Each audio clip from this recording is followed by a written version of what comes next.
আজও দেরি হয়ে গেল অর্ধেন্দু বাবুর। ইদানিং রোজই এরকম দেরি হয়ে যাচ্ছে, ঘুম ভাঙতেই চায় না। সকালে উঠে হাঁটুতে আর গোড়ালির নিচে অনেকক্ষণ একটা আড়ষ্ট ব্যথা খুব দুর্ভোগে ফেলে। তারপর 12 ঘর একখানা কলের 12 সংসার। বস্তির টালির ঘরে একাজ সে কাজ সেরে অর্ধেন্দুবাবুর বড্ড দেরি হয়ে যায়। আজও দেরি হয়ে গেল অনেকটা। ছাত্রের বাড়ি অনেকটা পথ হেঁটে যেতে হয়, রিকশায় গেলে নগদ 2 টাকা। তার চেয়ে হাঁটাই ভালো। ইদানিং বয়স তো আর কম হলো না, হাঁটার গতিও গেছে কমে, চোখের শক্তিও যেন এসেছে অনেকটাই কমে। ছাত্রের বাড়ি সকালের পড়ানোটুকু নানান দিক থেকে অর্ধেন্দুবাবুর ভারী প্রিয়। স্বামী স্ত্রী দুজনেই সান্যালবাবুরা ভদ্রলোক। পড়াতে গিয়ে কিছুক্ষণ পরেই ছাত্রের মা ঘরে এসে নিজের হাতে দিয়ে যান সুন্দর কাপ প্লেটের চা, সঙ্গে অন্তত 2খানা ভালো বিস্কুট। সারাদিনে আর তো খুব একটা চা খাওয়া হয় না অর্ধেন্দুবাবুর নিজের। একলা সংসারে চাটায় কোনো পাড় রাখেননি অর্ধেন্দুবাবুর এই ছাত্রটি নিখিলেশ।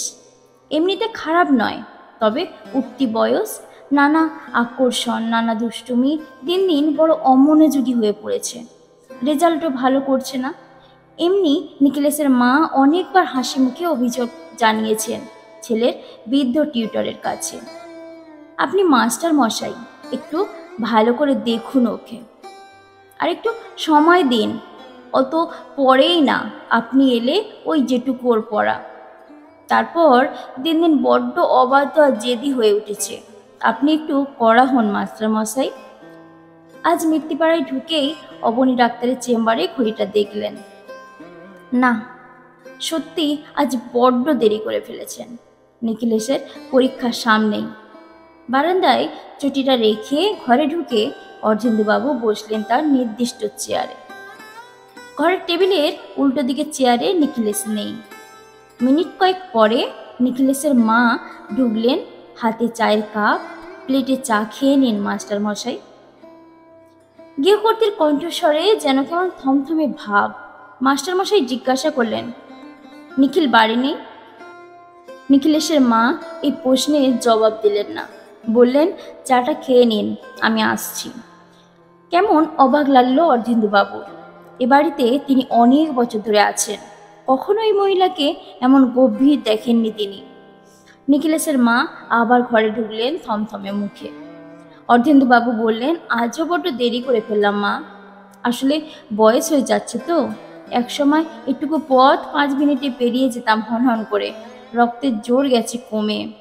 এটুকু আসতে প্রায় 20 মিনিট লেগে যায়। বাতের ব্যথা, তার উপর মাস্টার মশাই, এই নিন আপনার 1 মাসের টাকা। টাকা? এখন কেন? আজ তো সবে 10 তারিখ, এই তো 1 তারিখে মাইনে দিলে মা। উনি বলে গেছেন নিখিলকে আর আপনাকে পড়াতে হবে না, আপনি যথাসাধ্য করেছেন এতদিন। ওই নিজের বুদ্ধির দোষে গোল্লায় যাচ্ছে। ওর জন্য ওর বাবা একজন পড়া খাতির ইয়ং মাস্টার জোগাড় করেছেন। আপনি ভুল বুঝবেন না, আপনি বৃদ্ধ হয়েছেন, শরীর চলছে না আপনার, এবার বিশ্রাম নেবার সময়। আপনি আসুন। যাই আমি রান্নাঘরে, অনেক কাজ পড়ে আছে। টাকাটা পকেটে নিয়ে নিন মাস্টার মশাই, আসবেন মাঝে মাঝে।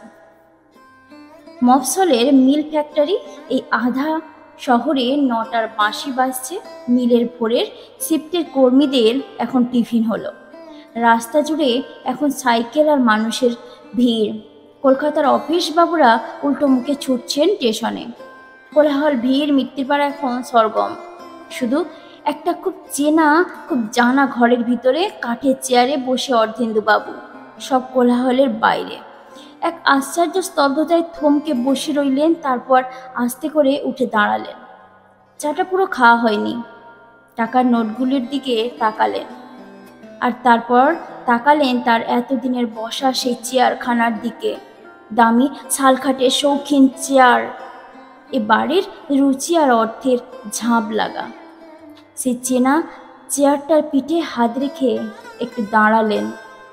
তারপর যেন ছেলের বেলার স্কুলের ফাংশনে আবৃত্তি করছেন এমনভাবে বলতে লাগলেন, গাছ বুড়ো হয়ে গেলে কাঠ হয়, কাঠের চেয়ার হয়, কাঠের খাট হয়, টেবিল হয়, কাঠ মানুষের কত কাজে লাগে।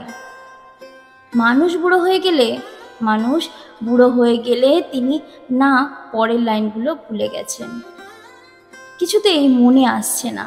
বিড়বিড় করতে করতে বারান্দায় চটিতে পা গলিয়ে মিত্তির পাড়া ছেড়ে ধীর পায়ে বৃদ্ধ অর্ধেন্দুবাবু ফিরে গেলেন পড়ার ঘরের টেবিলে। তখন আধাখানা চায়ের কাপে মাছি বসেছে। পেপার ওয়েটে চাপা দেয়া 5টা 10 টাকার নোট হাওয়ায় কাঁপছে।